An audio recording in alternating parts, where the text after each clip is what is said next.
Article 77 से start करते हैं, यहाँ तक हो गया था।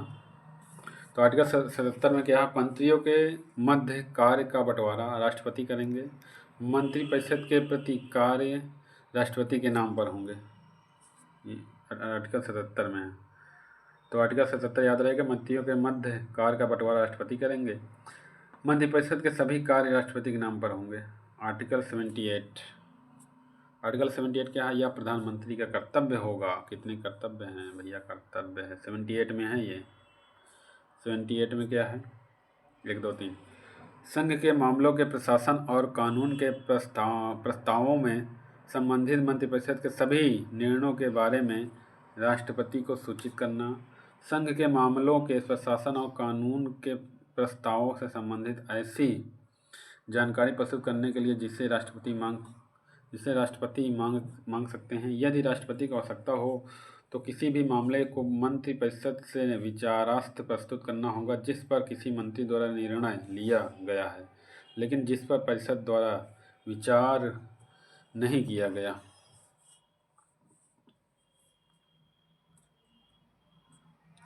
PM is the linchpin of the government, Nehru ji कहते हैं PM is the linchpin of the government, Nehru हैं।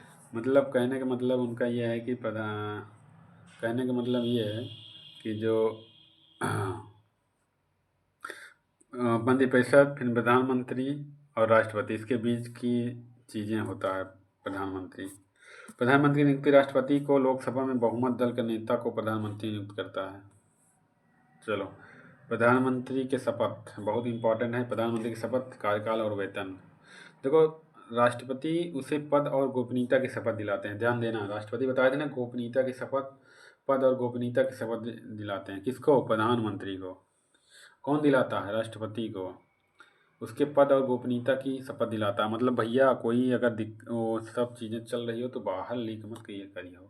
प्रधानमंत्री कार्यकाल निश्चित नहीं होता है और वह राष्ट्रपति की मर्जी तक पद पर बना रहेगा। इसका मतलब ये नहीं कि राष्ट्रपति कभी भी पीएम को बर्खास्त कर सके। प्रधानमंत्री का वेतन और भत्ते समय समय पर संसद द्वारा निर्धारित किए जाते हैं लोकसभा सदस्य के रूप में। चलो आगे आते हैं। प्रधानमंत्री की शक्तियाँ और कार्य। चलो, वह राष्ट्रपति को संसद के सत्र बुलाने और स्थगित करने के संबंध में सलाह देगा। कौन देगा? राष्ट्रपति को संसद के सत्र बुलाने और स्थगित करने के संबंध में। वह लोकसभा को भंग करने की सिफारिश करेगा। कौन? प्रधानमंत्री।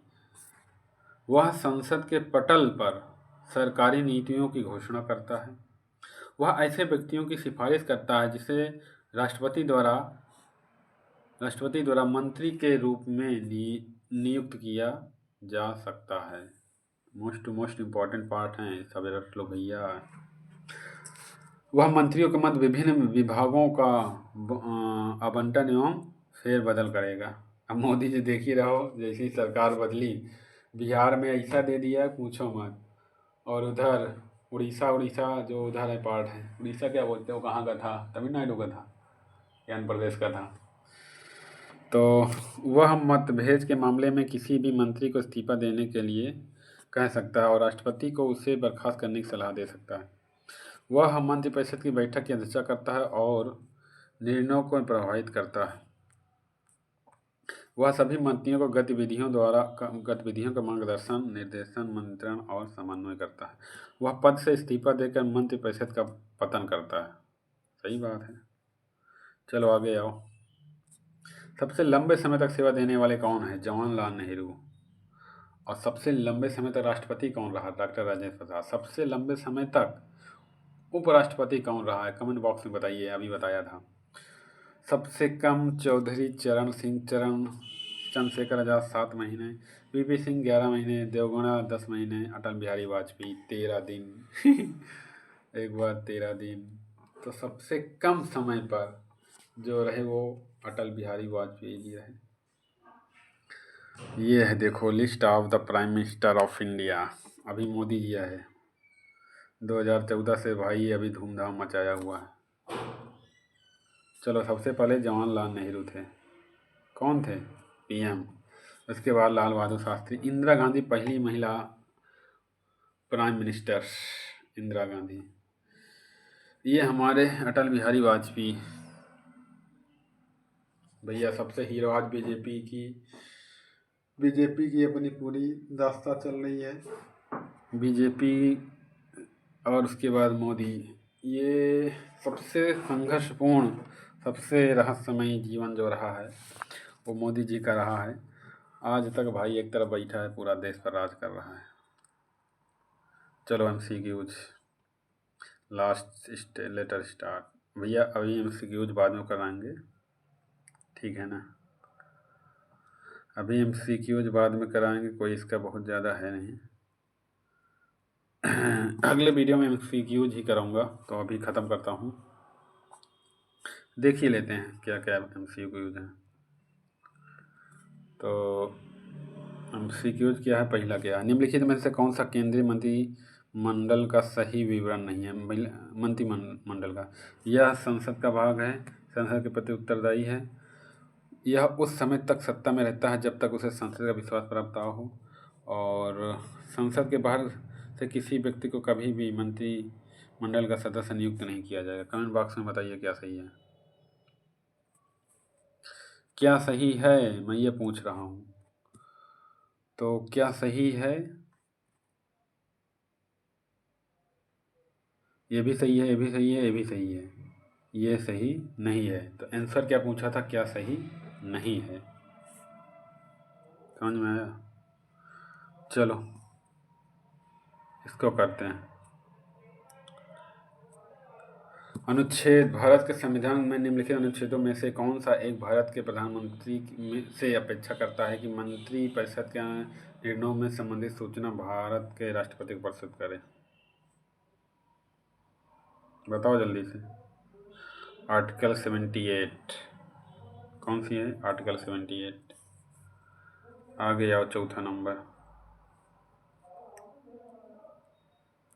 ये चौथा नंबर है कि 76 अनुच्छेद बताया गया था भारत का महान्यायवादी, उसके बारे में बताया गया है कि पहला क्या है, भारत के महान्यायवादी की नियुक्ति भारत के मुख्य न्यायाधीश द्वारा किया जाता है। बिल्कुल गलत। वह व्यक्ति जो भारत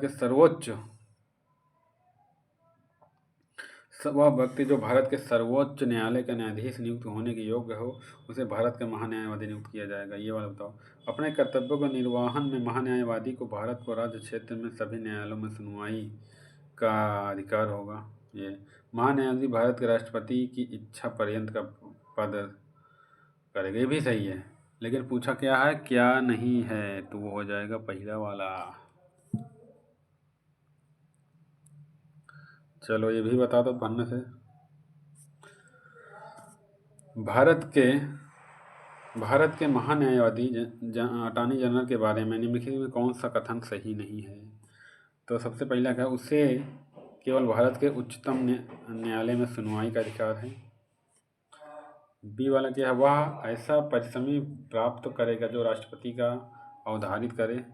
वह उच्चतम न्यायालय का न्यायाधीश नियुक्ति होने के लिए अर्हित क्वालिफाइड होगा।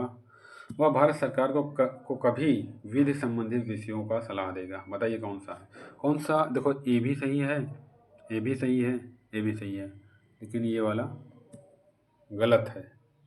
तो कौन सा गलत? सही नहीं है। सही नहीं मतलब गलत है, तो ये वाला हो जाएगा। चलो ये वाला करते हैं। भारत सरकार न्याय महान्यायवादी में निम्नलिखित में कौन सा कथन सही है? पहला क्या कह रहा है, वह भारत सरकार का प्रथम विधिक अधिकारी हो, उसे मताधिकार के बिना संसद के किसी भी सदन में बोलने का अधिकार नहीं है, उसे भारत के राष्ट्रपति द्वारा नियुक्त किया जा सकता है, और वह न्यायालय में भारत सरकार का पूर्णकालिक काउंसलिंग। नहीं, ये तो बिल्कुल गलत है भाई, यही शायद है ये। तो निम्नलिखित से विचार कीजिए, कथनों में सही बताइए कौन सा है। कथनों में से सही बताइए कौन सा है। करेक्ट। तो इसका जो एग्जैक्ट क्वेश्चन है वो हमारा तीसरा होना चाहिए। लास्ट और अंतिम क्वेश्चन, अब दिख रहा है कि नहीं दिख रहा है ये हमें मत बताइए, इसको कमेंट बॉक्स में पढ़ लीजिए। यहीं पर हम दी एंड करते हैं, दी एंड। अगले वीडियो में फिर से मिलेंगे। हर हर महादेव। तो हमने आज क्या पढ़ लिया, एक बार रिवीजन करा देते हैं।